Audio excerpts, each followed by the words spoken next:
बीच आपको बता दें, भारत और पाकिस्तान तनाव से जुड़ी हुई खबर आपको बता रहे हैं। डीजीएमओ के बीच चौथे राउंड की बातचीत है आज, और आज की बातचीत बेहद ही ज्यादा महत्वपूर्ण है। सीज फायर के बाद ये चौथे राउंड की मीटिंग होने वाली है पाकिस्तान के डीजीएमओ और भारत के डीजीएमओ के बीच, और ये बताया जा रहा है कि आज ये मीटिंग होने वाली है जो कि बहुत ही ज्यादा महत्वपूर्ण है। लगातार वहां के सांसद, पाक के जो सांसद हैं, उनको भारत के हमले का डर सता रहा है। इसके अलावा सिंधु जल संधि को दोबारा से शुरू करने की मांग भी वहां से की गई, लेकिन भारत का रुख साफ है और रक्षा मंत्री राजनाथ सिंह हो या फिर अमित शाह या प्रधानमंत्री मोदी, सभी का ये कहना है कि जब तक आतंकवाद पर बात नहीं होती, कोई और समझौता पाकिस्तान के साथ नहीं होने वाला है। इसी बीच डीजीएमओ के बीच चौथे राउंड की आज मीटिंग होने वाली है।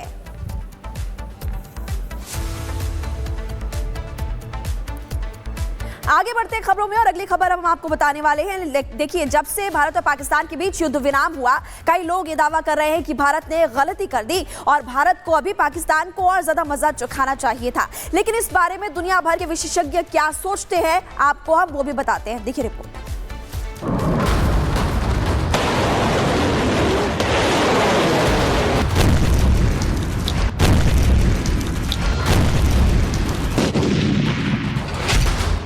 क्या भारत को पाकिस्तान के साथ युद्ध विराम नहीं करना चाहिए था?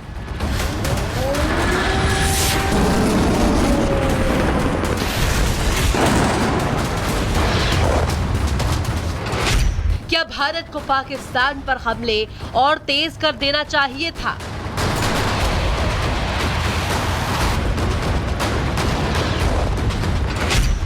क्या भारत को पीओके लेकर ही युद्ध विराम करना चाहिए था?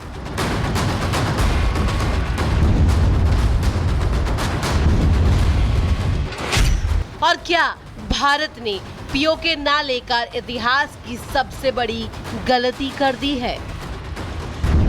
ये वो चंद सवाल हैं जो आज हर भारतीयों के मन में उठ रहे हैं। देशवासियों के मन में सवाल है कि जब भारत का पलड़ा भारी था, पाकिस्तान भारत का कोई वार रोक नहीं पा रहा था और भारत पाकिस्तान के हर हमले को नाकाम कर रहा था, तो भारत ने आखिर क्यों पीओके लिए बिना युद्ध रोक दिया?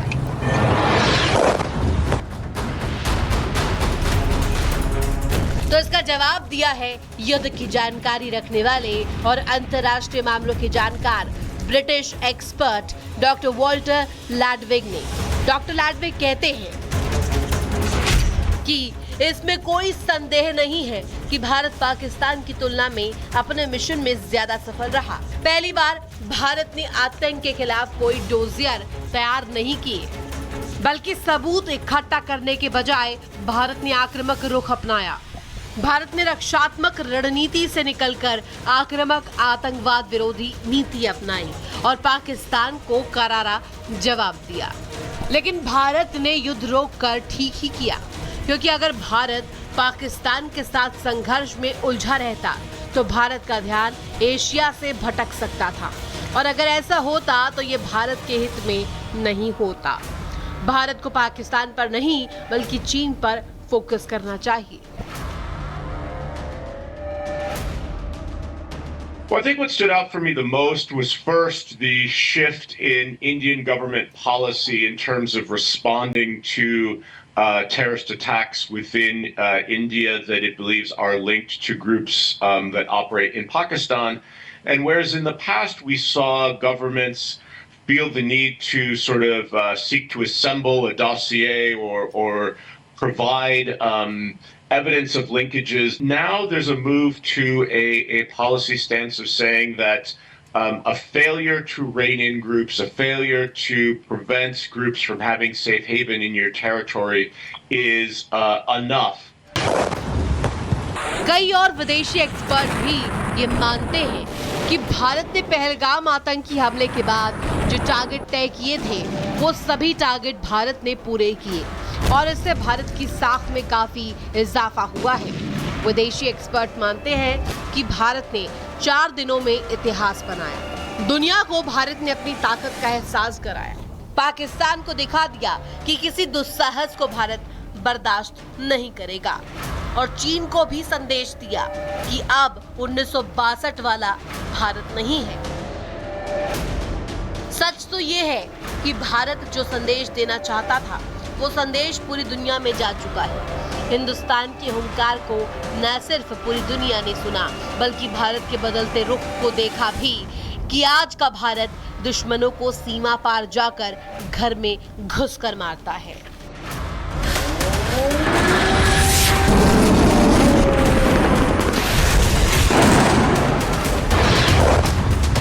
अगर पाकिस्तान से बात होगी तो टेररिज्म पर ही होगी। अगर पाकिस्तान से बात होगी तो पाक ऑक्युपाइड कश्मीर पीओके उस पर ही होगी। ऑपरेशन सिंदूर अभी खत्म नहीं हुआ है। जो कुछ भी हुआ है वह सिर्फ एक ट्रेलर मात्र था। अब जब समय आएगा, जब भी सही समय आएगा तो हम पूरी पिक्चर भी दुनिया को दिखाएंगे। भारत की महाविजय का महा ट्रेलर पूरी दुनिया देख रही है। पूरी दुनिया ने देखा कि भारत ने जहां चाहा वहां घुसकर मारा, जबकि पाकिस्तान मुंह देखता रह गया। भारत ने चीनी एयर डिफेंस सिस्टम का दम निकाल दिया, लेकिन पाकिस्तान पलटवार तक नहीं कर पाया। दुनिया ने देखा कि भारत के ड्रोन और मिसाइलों ने कहर बरपाया, जबकि टर्की के ड्रोन और चीनी हथियार फुस निकले। दुनिया ने ये भी देखा कि भारत का किसी ने साथ नहीं दिया, जबकि पाकिस्तान को टर्की और चीन ने खोलकर मदद की। भले ही भारत पाकिस्तान संघर्ष 4 दिनों तक चला, लेकिन 4 दिनों के संघर्ष ने भारत को बहुत कुछ सिखा दिया। मित्र राष्ट्रों से सहानुभूति के अलावा कोई सपोर्ट न मिलना, अमेरिका का जबरन दखल देना, फिर भारत को व्यापार की आड़ में धमकाना, कहीं ना कहीं ये ऐसे सबक है जिन्होंने भारत को ये बता दिया कि भारत को भविष्य में अपनी अर्थव्यवस्था को मजबूत करने और सैन्य क्षेत्र में ज्यादा आत्मनिर्भर होना पड़ेगा, क्योंकि भविष्य में ऐसी परिस्थितियां बनी तो भारत किसी दूसरे देश के भरोसे नहीं रह सकता। Bureau report, Republic. पंजाब में नशे की तस्करी के खिलाफ एक्शन देखने को मिला। अमृतसर में बीएसएफ ने ड्रोन बरामद किया है और कुछ और चीजें भी यहाँ पर बरामद की गई। ड्रोन के साथ साथ पिस्टल, हेरोइन भी बरामद की। हेरोइन के 2 पैकेट बीएसएफ को मिले। बॉर्डर सिक्योरिटी फोर्सेस लगातार अलर्ट मोड पर इस वक्त नजर आ रही है। और पंजाब से खबर है, अमृतसर में बॉर्डर के पास बीएसएफ ने एक ड्रोन बरामद किया, जिससे कि हेरोइन बरामद की गई है, हथियार भी बरामद किए गए हैं।